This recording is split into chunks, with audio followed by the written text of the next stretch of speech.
है, लेकिन जो पंजाब के लिए जो वैकेंसी है वो है आपके पास 569 वैकेंसी है, क्लर्क की वैकेंसी है।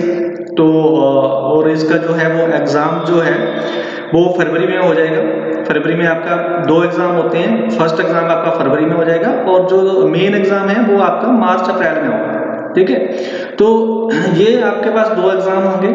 इनकी जो रजिस्ट्रेशन जो आपकी है शुरू होती है वो होगी आपकी 17/12/2024 से और 7/1/2025 तक लास्ट डेट है इसकी, जो फॉर्म फिल करने की जो डेट है, जो आपने फीस वगैरह सबमिट करवानी है। ठीक है, तो इसमें जो है भरने वाले जो बच्चे होंगे वो 2 कैटेगरी में होंगे। एक तो न्यू स्टूडेंट होंगे, फ्रेशर होंगे, जिनको कुछ भी नहीं पता इसके बारे में, सिलेबस के बारे में, क्या क्या सिलेबस आता है और क्या क्या होता है। दूसरे होंगे जो ऑलरेडी पहले तैयारी कर रहे हैं, तो उनको सिर्फ प्रैक्टिस करनी है और अपना एग्जाम क्रैक करना है।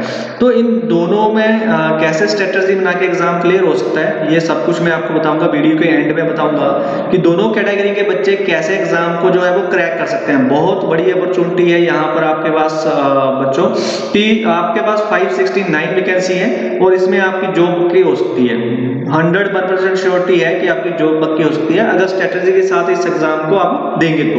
ठीक है, फिलहाल हम देख लेते हैं कि क्या क्या एग्जाम का पैटर्न होगा और इसमें क्या क्या आएगा, कौन कौन सा सिलेबस होगा। तो पहले उस पर नजर मारते हैं।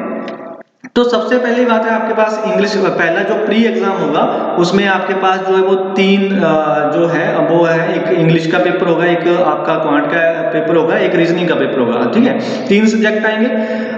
इंग्लिश जो है वो आपकी 30 क्वेश्चन होंगे और 30 नंबर के होंगे और आपके पास जो है वो 20 मिनट इसको करने के लिए मिलेंगे। सेकंड सेक्शन में आपके पास जो है वो क्वांट के क्वेश्चन होंगे, 35 क्वेश्चन होंगे, 35 मार्क्स के होंगे और 20 मिनट मिलेंगे। थर्ड में आपके पास रीजनिंग होगी, उसमें आपके 35 क्वेश्चन है, 35 मार्क्स के हैं और 20 मिनट मिलेंगे। टोटल आपको 1 आवर मिलेगा और आपके पास जो है टोटल जो क्वेश्चंस होंगे वो 100 होंगे और 100 मार्क्स का होगा। ठीक है, और इसमें एक चीज और है कि इसमें 1/4 की जो है वो नेगेटिव मार्किंग है, इसका भी थोड़ा सा ध्यान रखना। ठीक है, आगे मैं बताऊंगा कि एग्जाम क्रैक करना ज्यादा मुश्किल नहीं है, कर सकते हैं हम। तो नेक्स्ट देखते हैं, ये आपका जो प्री एग्जाम होगा उसके बाद जो है इसमें से जो वैकेंसी है उसका 10 गुना बच्चे जो हैं वो वहां पर आपके जाएंगे मेन एग्जाम देने के लिए। तो इसमें से जो बच्चे निकालेंगे, ठीक है। तो नेक्स्ट देखते हैं, नेक्स्ट मेन एग्जाम में क्या क्या होगा। मेन एग्जाम में आपके पास होगा, एक आपके पास जीके है, जनरल अवेयरनेस है फाइनेंशियल की, उसमें 50 क्वेश्चन होंगे आपके पास और 50 मार्क्स होंगे उसके, 35 मिनट, काफी अच्छा टाइम मिल रहा है। जैसे कि हमने पिछले प्री में देखा तो उसकी जगह तो ये काफी अच्छा है टाइम जो हमें मिला है अभी। दूसरा आपकी जनरल इंग्लिश है, उसके 40 क्वेश्चन है आपके पास और 40 मार्क्स के हैं, 35 मिनट मिल रहे हैं, ये भी बहुत अच्छा टाइम है। आगे आपका क्वांट है, क्वांट के आपके 50 क्वेश्चन हैं और 45 मिनट मिल रहे हैं, ये भी ज्यादा बुरा नहीं है। जो प्री में मिला था बहुत कम टाइम मिला था हमें, तो उसके हिसाब से काफी अच्छा है। तो जो हमारे पास जो रीजनिंग एबिलिटी है और साथ में कंप्यूटर है, इस पे थोड़ा सा ध्यान देना कि ये 50 क्वेश्चन है और 60 नंबर के हैं, तो इसमें एक क्वेश्चन के आपको 1.2 मार्क्स मिल रहे हैं, तो इस पे थोड़ा फोकस करना। 45 मिनट है, बहुत अच्छा टाइम है, आप इसमें कर सकते हो और कर लोगे, ये मुझे भरोसा है। टोटल 190 क्वेश्चंस हैं और 200 मार्क्स हैं और आपको टाइम मिल रहा है 2 घंटे 40 मिनट। आई होप कि आप समझ गए होंगे, ये है मेन एग्जाम। और मेन एग्जाम में 1/4 की नेगेटिव मार्किंग होगी, मतलब 4 क्वेश्चन गलत हुए तो 1 नंबर आपका कटेगा। तो ये जो चीजें थी ये थी कि एग्जाम में क्या क्या है। अब एक चीज और हम नजर मारते हैं, जैसे हमारा जो प्री था, यहाँ पर हमारे पास जो प्री एग्जाम था, इसमें आप एक चीज को ध्यान रखो कि जो पिछले साल जो एग्जाम हुए आपका, जो पिछला एग्जाम हुआ है उसमें जो आपकी जो कट ऑफ गई है वो 68.5 कट ऑफ गई है।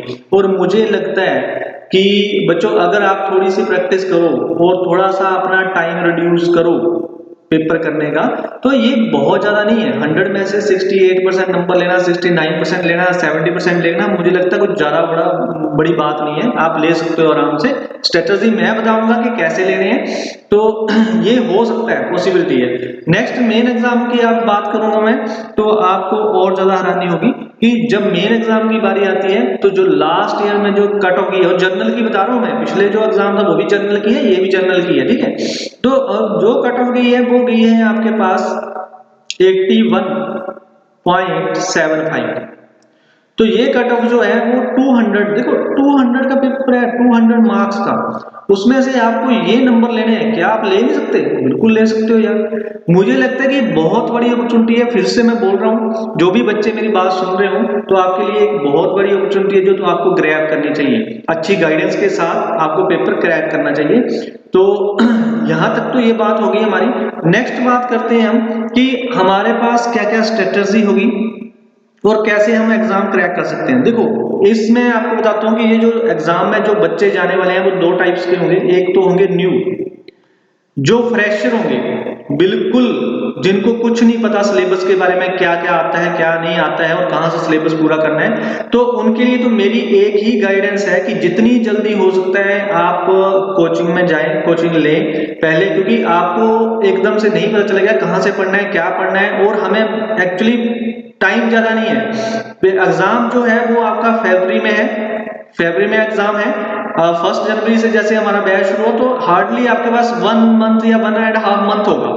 तो इसको तो हमने तो शेड्यूल कर रखा है कि हमने बच्चों को कैसे तैयारी करवानी है। हमने इसमें से सिलेबस भी पूरा कराना है। देखो सिलेबस भी, और सिलेबस अपने आप में कम नहीं होता। मैथ, रीजनिंग और इंग्लिश का प्री का एग्जाम की बात कर रहा हूँ फिलहाल में, तो वो सिलेबस भी पूरा करवाना है। और इतना टाइम बचाना है कि 10 से 15 दिन हमारे पास बचे कि आपकी प्रैक्टिस भी करवाई जाए टेस्ट लेके, ताकि जब आप एग्जाम देने जाओ तो आपके पास इनफ टाइम हो, टाइम इतना ज्यादा आपका ना लगे। वो भी आपको करवानी है प्रैक्टिस, ताकि आपका जो टाइम है पेपर करने का वो रिड्यूस हो सके। तो इसके लिए मेरी तो एक ही गुजारिश है, अगर किसी ने सोचा है कि मैंने एग्जाम क्रैक करना है, जो फ्रेशर बच्चे हैं, जो न्यू बच्चे हैं, तो जल्दी से जल्दी इंस्टीट्यूट में आए, ज्वाइन करें और 1 जनवरी से ही बैच को जो है वो कंटिन्यू करें, तो ही आपको फायदा मिलेगा। वरना लेट हो जाओगे, बाद में आओगे तो हम भी कुछ नहीं कर पाएंगे। ठीक है, नेक्स्ट बात आती है कि जो नेक्स्ट जो स्टूडेंट होते हैं वो दूसरी टाइप के स्टूडेंट कौन से होंगे, जो ऑलरेडी पहले एग्जाम्स दे रहे हैं, 1 साल हो गया, 2 साल हो गया। देखो उनके माइंड में, देखो पंजाब में मैंने मैक्सिमम देखा है बच्चे जो बैंकिंग की तरफ जो बहुत कम जाते हैं और उनको लगता है कि बहुत टफ एग्जाम होता है। लेकिन मुझे लगता है कि जो हमारे पास जो पुराने बच्चे हैं, जो बच्चों ने पहले बहुत सारे एग्जाम दे लिए हैं, क्रैक नहीं हो रहा, मैं कहता हूं कि एसबीआई का एग्जाम आप जरूर भरें। आपको सिर्फ पॉलिश करने की जरूरत है। आपको सिर्फ देखो सिलेबस तो आपने सारा कर लिया, सिलेबस तो आपने पढ़ रखा है, सिलेबस पढ़ रखा है तभी तो एग्जाम्स दे रहे हो आप। अगर सिलेबस कर रखा है तो अब जरूरत क्या पड़ेगी आपको, जैसे जहां पर आपकी माइंड सेटिंग ये बोलती है कि 2 घंटे का पेपर होता है आपका एग्जाम में, पंजाब एग्जाम में जो होता है, और आपके पास जो है वो 100 या 120 क्वेश्चन होते हैं, तो उसके लिए इनफ टाइम होता है, तो हमें ज्यादा कुछ करने की जरूरत नहीं होती। तो जो सुस्त माइंड है हमारा, उसको थोड़ा एक्टिव करना है, उसको आपने अपने टाइम को रिड्यूस करना है। यहाँ पर हमने जो है वो 1 आवर में 100 क्वेश्चन करने हैं, वहां पर 2 आवर्स में है, यहाँ पर 1 आवर में करने हैं। और ये कैसे होगा, ये होगा प्रैक्टिस के साथ। अगर हम प्रैक्टिस अच्छे से कर लेंगे, क्योंकि सिलेबस तो हुआ पड़ा है हमारा, तो हमारे पास रहता है क्या, हमारे पास एक एज है, हमारे पास जो नए फ्रेशर बच्चे आ रहे हैं उससे ज्यादा बेटर हम बैठे हैं यहाँ पर, जो तैयारी कर चुके हैं। अब हमें क्या करना है, प्रैक्टिस करनी है, अपने टाइम को रिड्यूस करना है। और अगर टाइम आपने 1.5 महीना बहुत होता है टाइम रिड्यूस करने के लिए, बहुत ज्यादा टाइम होता है ये, ठीक है। तो उसके लिए भी मैंने स्पेशल स्ट्रेटजी बनाई है। हमारे पास 2 बैचेस हैं। एक बैच उन बच्चों के लिए होगा जो न्यू बच्चे होंगे, जो न्यू बच्चे होंगे, फ्रेशर होंगे, और एक बैच उनके लिए होगा जो हमारे पास ओल्ड स्टूडेंट है, जो हमारे ही स्टूडेंट हैं या बाहर से भी कोई स्टूडेंट ऐसे आते हैं जिनका सिलेबस ऑलरेडी हो चुका है लेकिन उनको ट्रैक नहीं मिल रहा है। अब उनको लग रहा है कि हम प्रैक्टिस कैसे करें, कैसे इस एग्जाम को क्रैक करें, एक अपॉर्चुनिटी है आपके पास, इतनी सारी वैकेंसीज हैं। तो उनके लिए एक स्पेशल बैच है जिसमें हम प्रैक्टिस करवाएंगे और उनके एक टारगेट लेके चल रहे हैं कि 1.5 महीने में इतनी प्रैक्टिस करा रहे हैं कि बच्चा जाते ही क्रैक कर ले उस एग्जाम को। ठीक है, तो ये हमारी तरफ से है, हम पूरी कोशिश कर रहे हैं और 101% देंगे, 101% से भी ज्यादा देंगे। बच्चों के पास टाइम चाहिए, न्यू बच्चों के लिए तो मैं यही रिक्वेस्ट करूंगा कि न्यू अगर आप आ रहे हो, फ्रेशर आ रहे हो, तो आप ज्यादा से ज्यादा टाइम देने की कोशिश करें। हमारे पास टाइम अवेलेबल है, मैं पूरा दिन यहाँ इंस्टीट्यूट में होता हूँ, तो मैं आपके लिए अवेलेबल हूँ। आप कितने अवेलेबल हो उस पर ज्यादा मैटर करेगा, ठीक है। और जो पुराने हैं जिनका सिलेबस ऑलरेडी हो चुका है, किसी न किसी इंस्टीट्यूट से उन्होंने कर चुके हैं, अब उनको ये एग्जाम क्रैक करना है किसी न किसी तरह से, तो उनके लिए भी मैं अवेलेबल हूँ, प्रैक्टिस पूरी करवाऊंगा, कहाँ कमियां हैं उन कमियों को दूर करेंगे और जितना ज्यादा हो सकता है शॉर्ट में करेंगे, शॉर्ट ट्रिक यूज करेंगे और इस एग्जाम को क्रैक करेंगे। और ये प्रैक्टिस के साथ होगा, हमें अब पढ़ना नहीं है, बार बार वो सिलेबस नहीं पढ़ना है, हमें सिर्फ अब प्रैक्टिस चाहिए, जो वो प्रैक्टिस करवानी है, तो ये भी मैं करवाऊंगा। तो आई होप कि आपको मेरी बात समझ आ रही होगी। तो आज मुझे यही बताना था और यही बताने के लिए मैं आज यहाँ पर आपके सामने आया हूँ। तो आप इस बात को समझो और जितनी जल्दी हो सकता है तो 1 जनवरी तक अपनी रजिस्ट्रेशन करवा दो।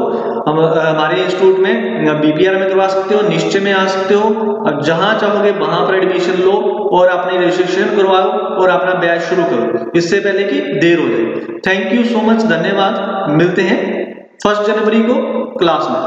Thank you so much.